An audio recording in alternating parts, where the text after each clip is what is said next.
අපි ඕම තව එක චම් එහෙනම් right රොමින්ද විදාන ගමගේ රොමින්ද අයියා කියන්නේ ඒ මගේ ටියුෂන් ජීවිතේ මට ගොඩක් දේවල් උගන්වපු කෙනෙක් කියලා කියන්න කැමතියි මම. හේතුව තමයි මේ මම ඉගෙන ගන්න නෑ රොමින්ද අයියාගෙන්. රොමින්ද අයියා නිසා තමයි මම පළවෙනි බයික් එක ගන්නේ. හරිද? ඒකට රොමින්ද අයියා ලොකු වාහන පදිනවා.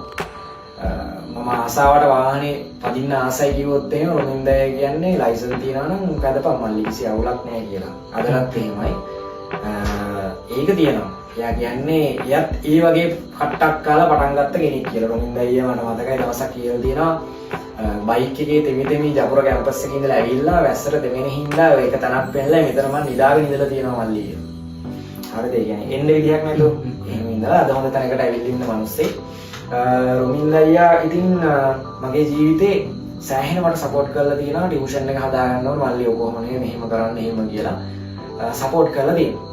ඉතින් මේ සපෝට් එක නිසා තමයි මට ගොඩක් දේවල් හදාගන්න පුළුවන් වුණේ. සමහර දේවල් කෙලින්ම කියලා තියෙනවා, සමහර දේවල් මම එයාගේ දිහා බලලා ඉගෙනගෙන තියෙනවා.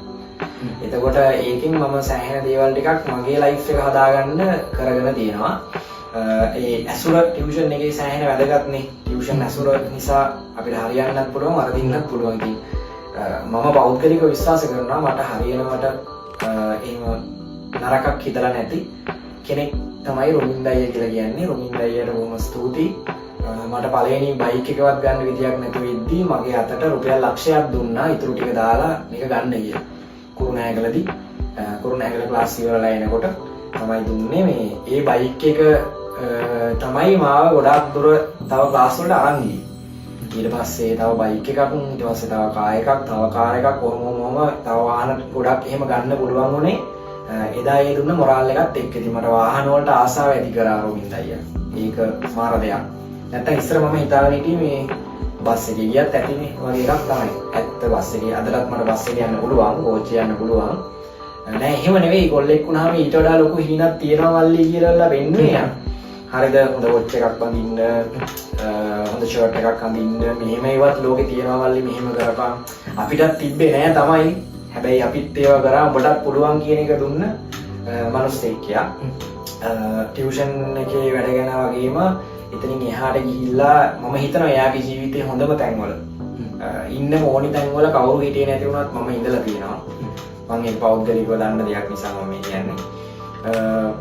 එයාත් මගේ ජීවිතේ ඉන්න ඕනි හොඳම තැන්වල, ඒ කියන්නේ සාමාන්‍ය මිනිස්සුගේ සතුටකද නෙවෙයි, කරදරයක් වෙච්ච වෙලාවක මේ ඉන්න ඕනිම එයාත් ඉඳලා තියෙනවා. එහෙම තමයි මේ රොමින්ද අයියාගේ මගේ වැඳීම. ඉතින් අපි දෙන්න සමහරවල් රණ්ඩු වෙනවා, රණ්ඩු වෙලා සමහරවට මල්ල පැනලා අපි දෙන්න අඬලා ඔහොම ඉතින් එක විකාර වෙනවා. ඉතින් එහෙම මේ හොඳ යාළුකමක් තියෙනවා. මගේ අයියා කෙනෙක් විදියට තමයි මට රොමින්ද අයියාව දැනෙන්නේ. රොමින්ද අයියා ඉතින් thank you මගේ ජීවිතේට එක්තරා කාල පරිච්ඡේදයකදී ආවට. පළවෙනිටම රොමින්ද අයියා හම්බුන දවසෙත් මේ මට කියපු දෙයක් තිබුණා.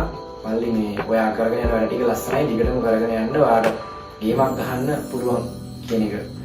මේ මාර සපෝට් එකක් දුන්නා ඉතින් රොමින්ද අයියේ. thank you.